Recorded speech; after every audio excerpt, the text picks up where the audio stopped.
آتے ہیں تو خاموش ہو جاتے ہیں، آپ کا قلم خاموش ہو جاتا ہے، آپ کی زبان خاموش ہو جاتی ہے، آپ کا لب خاموش ہو جاتا ہے اور آپ کوئی جواب نہیں دیتے ہیں، وہاں پر سکوت اختیار کرتے ہیں۔ مگر جب اس مقام پر امام احمد رضا کی نظر پہنچتی ہے، بریلی کے تاجدار کی نظر پہنچتی ہے، ایک مجدد کی نگاہ پڑتی ہے، تو اعلیٰ حضرت کا قلم بول پڑتا ہے، امام احمد رضا کا قلم بول پڑتا ہے، اور امام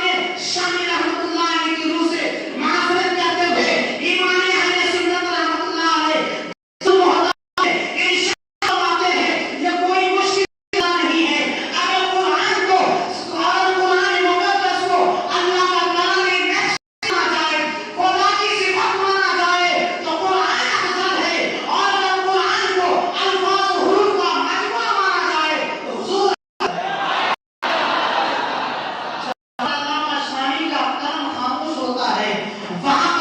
امام احمد رضا کا قلم بولتا ہے۔ اور آپ آگے بڑھیں، ایک مسئلہ اٹھا تھا اعلیٰ حضرت کے زمانے میں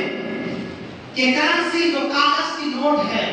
پہلے چاندی اور سونے سے سامان خریدا جاتا تھا، یہی سامان کی قیمت، لیکن اعلیٰ حضرت کے زمانے میں بلکہ اس سے پہلے ہی کاغذ کی نوٹ آ گئی تھی مارکیٹ میں،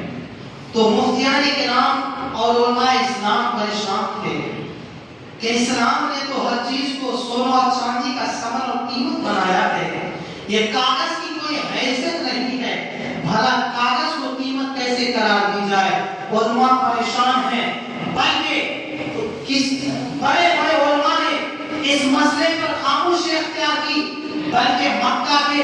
ایک بہت بڑے حنفی عالم علامہ جمال الدین مکی رحمۃ اللہ تعالی علیہ کے پاس یہ سوال گیا کہ حضور کیا جواب ہے اس کا، شریعت کا کیا حکم ہے؟ آپ قرآن و حدیث کے حوالے سے اس مسئلے کو واضح فرمائیں۔ تو علامہ جمال الدین مکی رحمۃ اللہ تعالی علیہ نے اس سوال کا جواب نہیں دیا، بلکہ اس سوال کے نیچے ایک جملہ تحریر فرما دیا، العلم امانۃ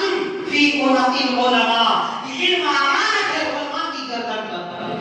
مطلب یہ تھا کہ اس سوال کا جواب میرے پاس نہیں ہے، اس سوال کا جواب ہمارے پاس نہیں ہے۔ علامہ جمال الدین مکی رحمۃ اللہ علیہ آج اسی کا اظہار کرتے ہیں، مکہ کے رہنے والے تھے، جب یہی سوال امام احمد رضا کی بارگاہ میں آتا ہے، امام احمد رضا قلم اٹھاتے ہیں اور ایک کتاب تحریر فرماتے ہیں، فقہ الفقیہ الفاہم فی احکام القصاص والتراہیم، اور اس کتاب کو چند گھنٹے میں لکھ کر تحریر فرما دیتے ہیں، اور علامہ